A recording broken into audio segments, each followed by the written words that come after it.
Selamat pagi, siang, sore, malam, Bu Irma selaku dosen dari mata kuliah Information System Project Management. Di sini kami akan mempresentasikan hasil proyek kami yang berjudul Sistem Informasi Pet Service pada NatureVet. Anggota kelompok kami di sini ada yang pertama ada Laurencia sebagai Project Manager, yang kedua ada Ben Barekwar sebagai Programmer dan Sistem Assurance, dan saya sendiri Rizka Putri Arisanti sebagai Sistem Analis dan Sistem Desain. Berikut adalah NatureVet, yaitu klinik hewan, grooming, dan pet hotel yang ada di Gading Serpong. Sebelumnya, NatureVet ini melakukan reservasi menggunakan WhatsApp. Maka dari itu, kami ingin membuatkan sistem informasi menggunakan website untuk para kliennya melakukan reservasi di NatureVet tersebut. Oke, yang pertama di sini saya akan menjelaskan project charter yang sudah kami buat. Oke, selanjutnya di sini ada who is the project stakeholder, yaitu kliennya yang pertama yaitu NatureVet sendiri sebagai klien direktur.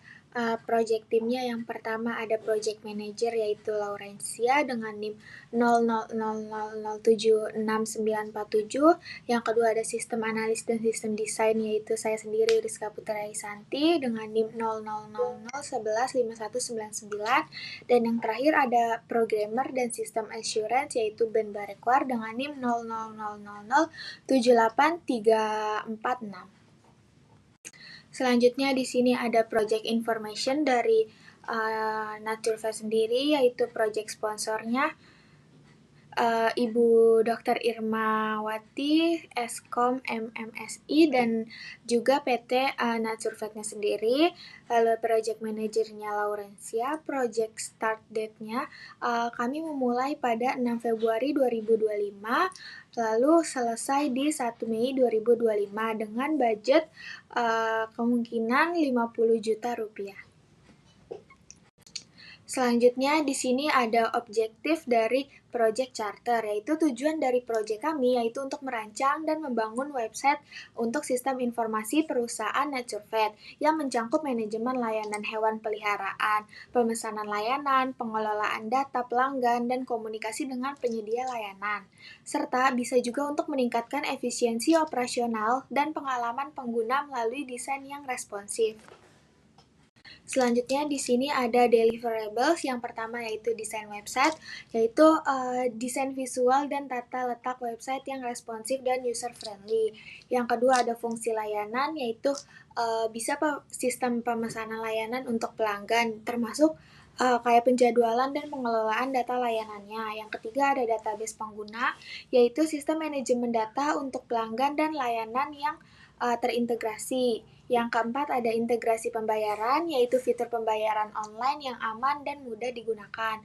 Yang kelima ada uji coba dan dokumentasi, yaitu melakukan uji coba untuk memastikan website berfungsi dengan baik dan dokumentasi teknis untuk pengelolaan di masa depan. Dan yang terakhir ada pelatihan pengguna, yaitu bisa menyediakan pelatihan untuk staf perusahaan dalam mengelola sistem yang telah dibangun.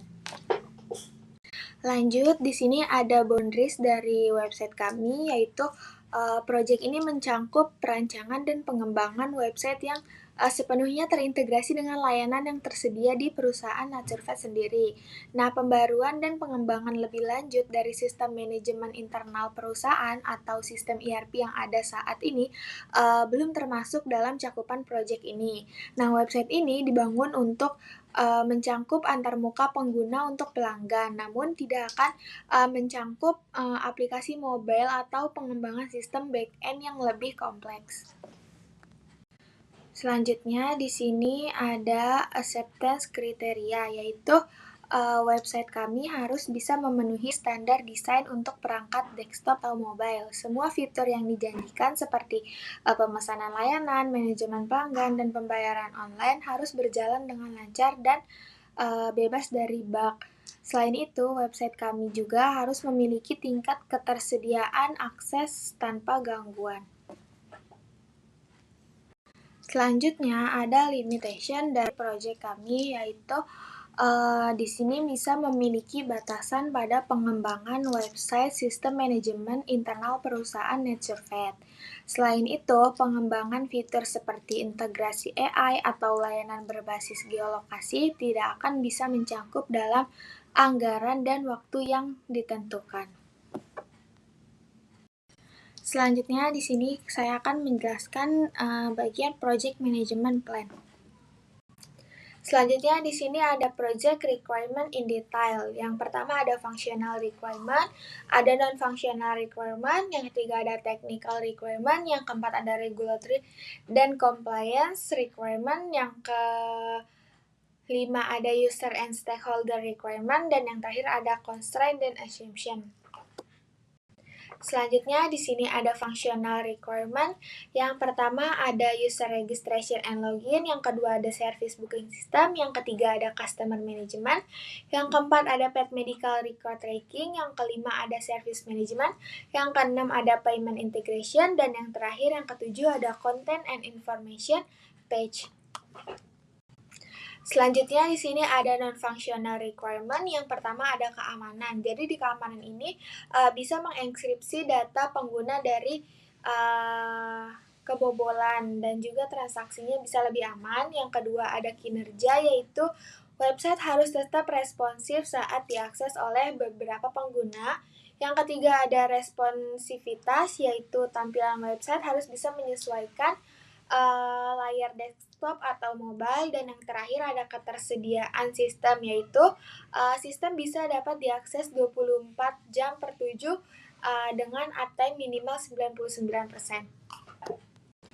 Selanjutnya di sini ada scope management plan. Yang pertama ada perancangan dan pengembangan website berbasis web, yang kedua ada fitur registration dan login pelanggan, yang ketiga ada pemesanan layanan klinik atau booking system, yang keempat ada data pelanggan dan hewan peliharaan, yang kelima ada penyimpanan riwayat medis hewan, yang keenam ada modul admin untuk manajemen layanan dan pengguna, yang ketujuh ada integrasi pembayaran online, yang kedelapan ada halaman informasi umum dan artikel edukasi, yang kesembilan ada dokumentasi teknis dan pelatihan penggunaan sistem.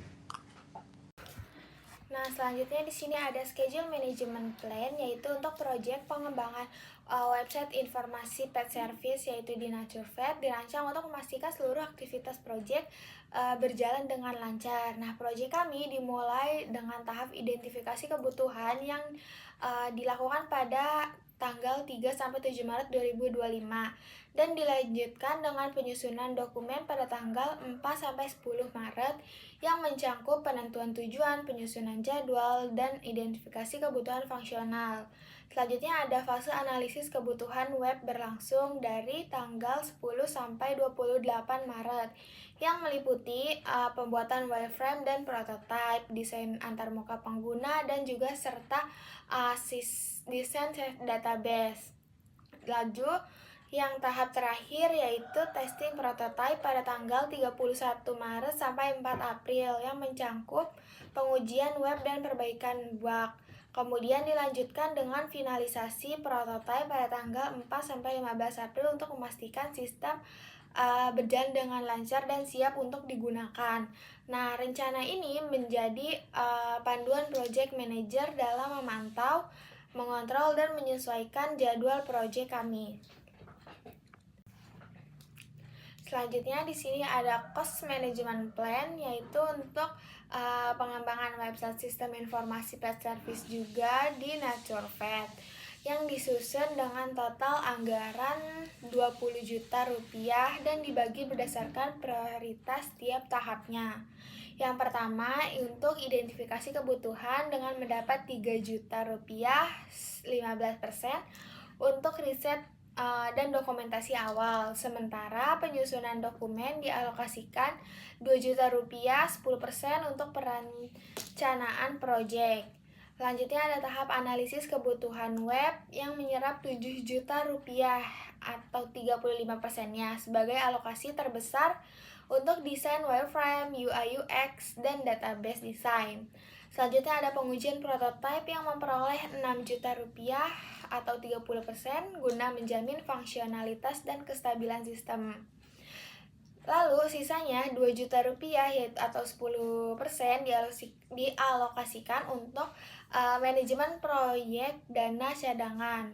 Nah, rencana ini juga harus dapat memastikan pengelolaan biaya yang lebih efisien, transparan, dan juga adaptif terhadap resiko selama proyek berlangsung. Oke, selanjutnya saya akan menjelaskan tentang quality management plan, di mana di sini kita ada 6 deskripsi pengujian, di mana kita mau memastikan fitur pemesanan layanan itu berfungsi dengan baik, yaitu functional testingnya.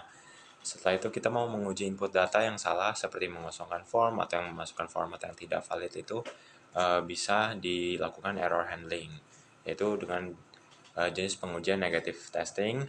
Selanjutnya kita mau memastikan tampilan website itu responsif dan juga mudah digunakan di berbagai perangkat. Jenis pengujian yang kita gunakan itu UI testing. Keempat, kita mau menguji kecepatan dan kinerja website. Kita menggunakan performance testing. Yang kelima, kita mau menguji integrasi agar antar modul seperti pemesanan layanan dengan sistem pembayaran dan database pelanggan. Itu kita menggunakan interface testing.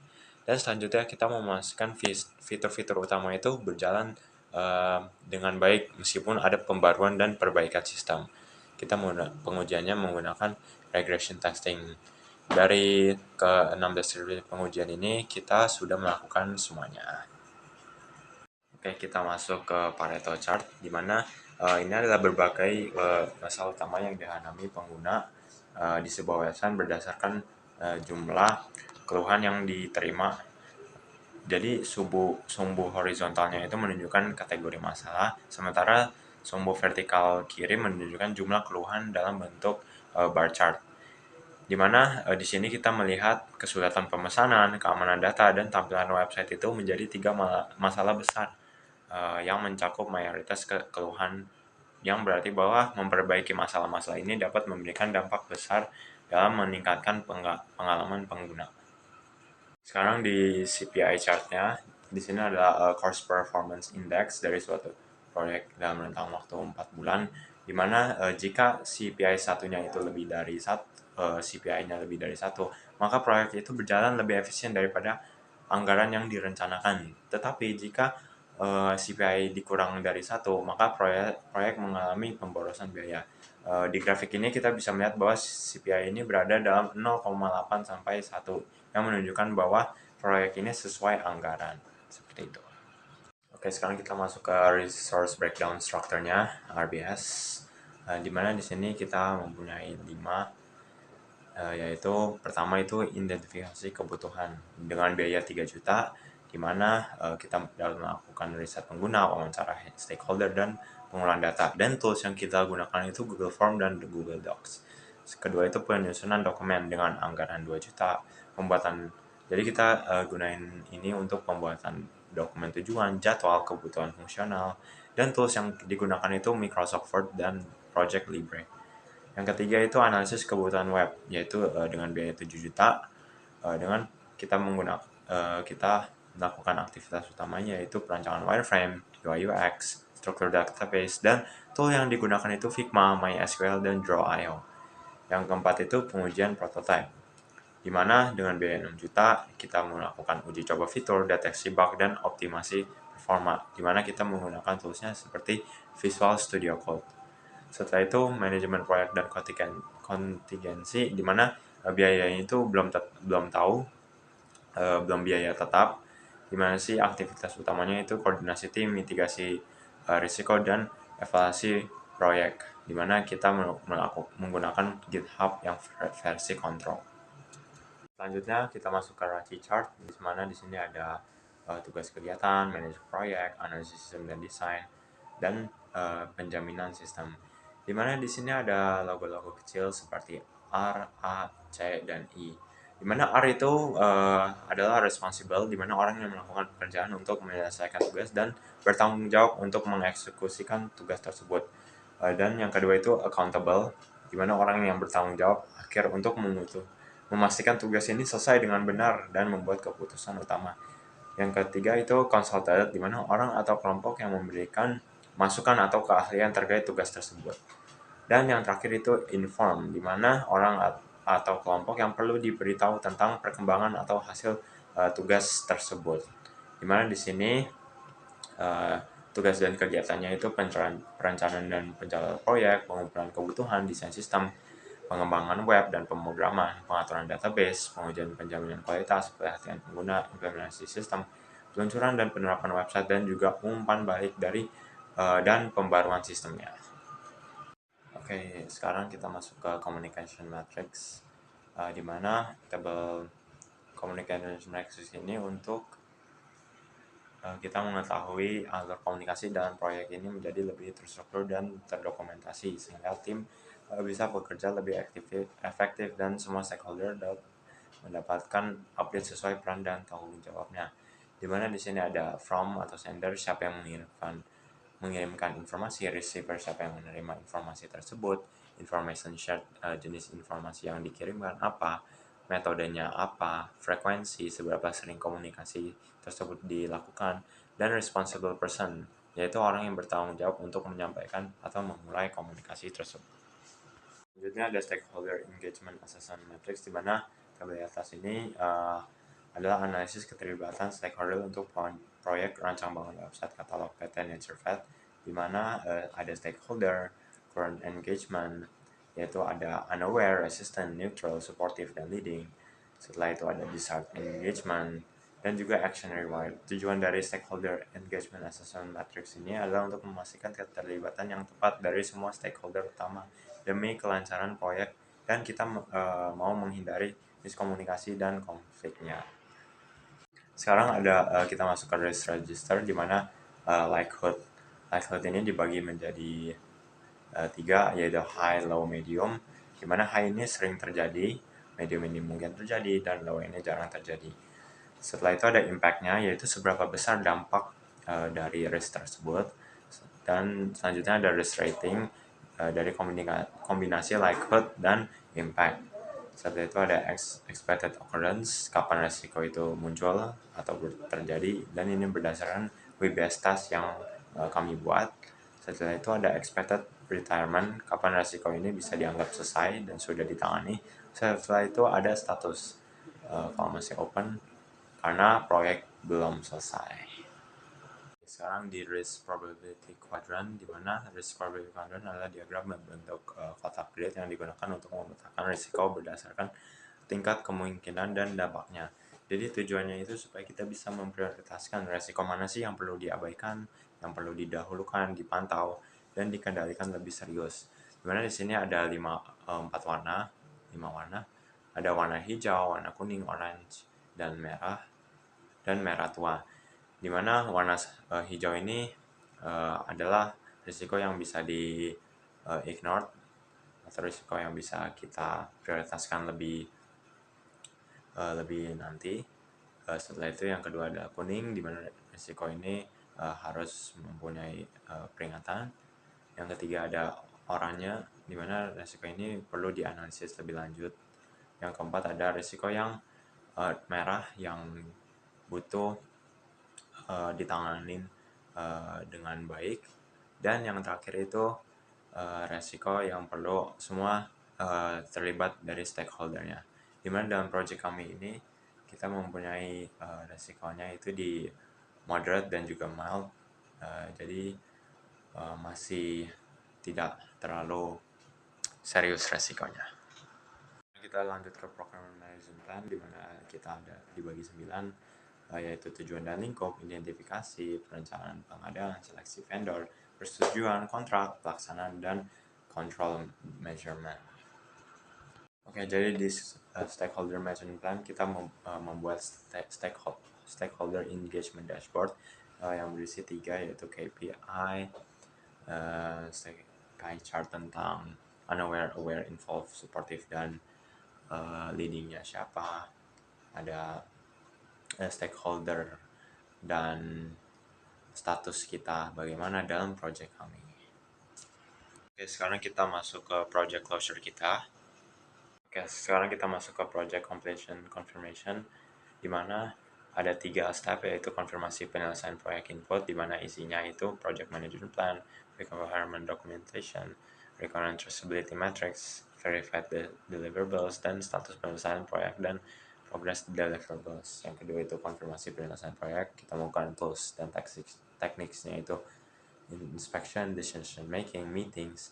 Yang ketiga itu konfirmasi penyelesaian proyek, yaitu outputnya, di mana outputnya itu accepted deliverables, change requirements, project performance information, dan project document updates. Dan yang terakhir itu status penyelesaian deliverables, di mana areanya itu fitur pemesanan layanan, responsive multi-device, integrasi pembayaran online, penyimpanan data pelanggan, dokumentasi teknis, latihan pengguna, functionality UI UX, scope change, issues, dan verifikasi PM, project manager. Oke, sekarang kita masuk ke handover, yaitu ada 4 handover delivers input, yaitu berisi project charter, project management plan, accepted deliverables, business document, agreements, contracts, organization, process, dan assets. Yang kedua itu tools dan teknik yang kita gunakan itu expert judgment, meetings, data analyst, knowledge transfer, dan juga change control tools. Yang ketiga ada outputnya, yaitu final product transition, final report, project document updates, dan organizational process assets update. Dan yang keempat checklist serah terimanya, yaitu web layanan service dengan format web responsifnya itu selesai, sistem pemesanan layanan modul website itu selesai, sistem manajemen data pelanggan, integrasi pemberdayaan online, dokumentasi teknis, dan panduan pengguna itu selesai juga. Oke, sekarang kita masuk ke dokumen finalization, di mana kita semuanya udah statusnya final, di mana ada website design mockup, functional requirement dokumen, sistem arsitektur, project charter, WBS, quality management plan, RBS, risk register, communication matrix, stakeholder engagement matrix, contribution table, WAT report, CPI report, Pareto analysis report, engagement assessment matrix, procurement matrix report, project completion report, dan final documentation table, di mana semuanya itu statusnya sudah final. Oke, jadi kita masuk ke project evaluation measurement, yang dimana di sini ada 4 indikator utama, yaitu schedule variance, schedule performance index, cost variance, dan cost performance index. Jadi dengan nilai EV yang sebesar 418 juta dan PV yang sebesar 414 juta, project ini menunjukkan bahwa project ini berada di depan jadwal ahead of schedule. Dan selanjutnya SPI yang bernilai 1.966 menunjukkan bahwa proyek berjalan lebih cepat dari rencana. Dalam hal biaya ini, actual cost adalah 414 juta, sehingga CV sebesar 4 juta menunjukkan proyek berada di bawah anggaran under budget. Jadi secara keseluruhan ini, proyek berjalan lebih cepat dan lebih hemat dari perencanaan. Selanjutnya performance evaluation as a team, di mana dari area evaluasinya produktivitas tim kita beri rating 4, di mana delivers disesuaikan tepat waktu, dan kualitas yang diharapkan collaboratism kita rating 5, di mana tim menunjukkan kerjasama yang solid, terutama saat integrasi antar modul dan review mingguan. Yang ketiga itu responsivitas terhadap perubahan, ini kita rating 4, dari adaptasi terhadap perubahan cukup baik meskipun butuh waktu untuk menyesuaikan diri.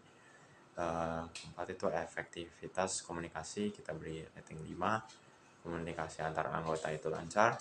Setelah itu penyelesaian konflik ini kita beri rating 5, jadi selama proyek berjalan tidak ada konflik yang signifikan.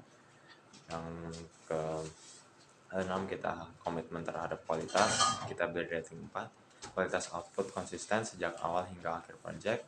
Yang terakhir berbagi pengetahuan, kita rating 4, selama proyek berjalan ini evaluasi internal, diskusi rutin, dan pembagian dokumentasi untuk membantu mendukung alur kerjasama tim.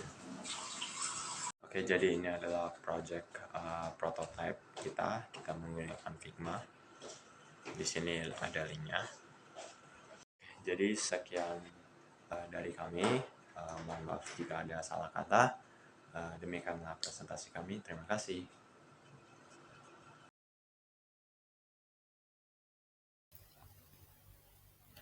Baik, selanjutnya aku akan melakukan untuk demonstrasi dari Figma NatureVet sendiri. Jadi NatureVet itu kan lanjutan dari klinik yang ada di Gading Serpong. Jadi kita membuat aplikasinya.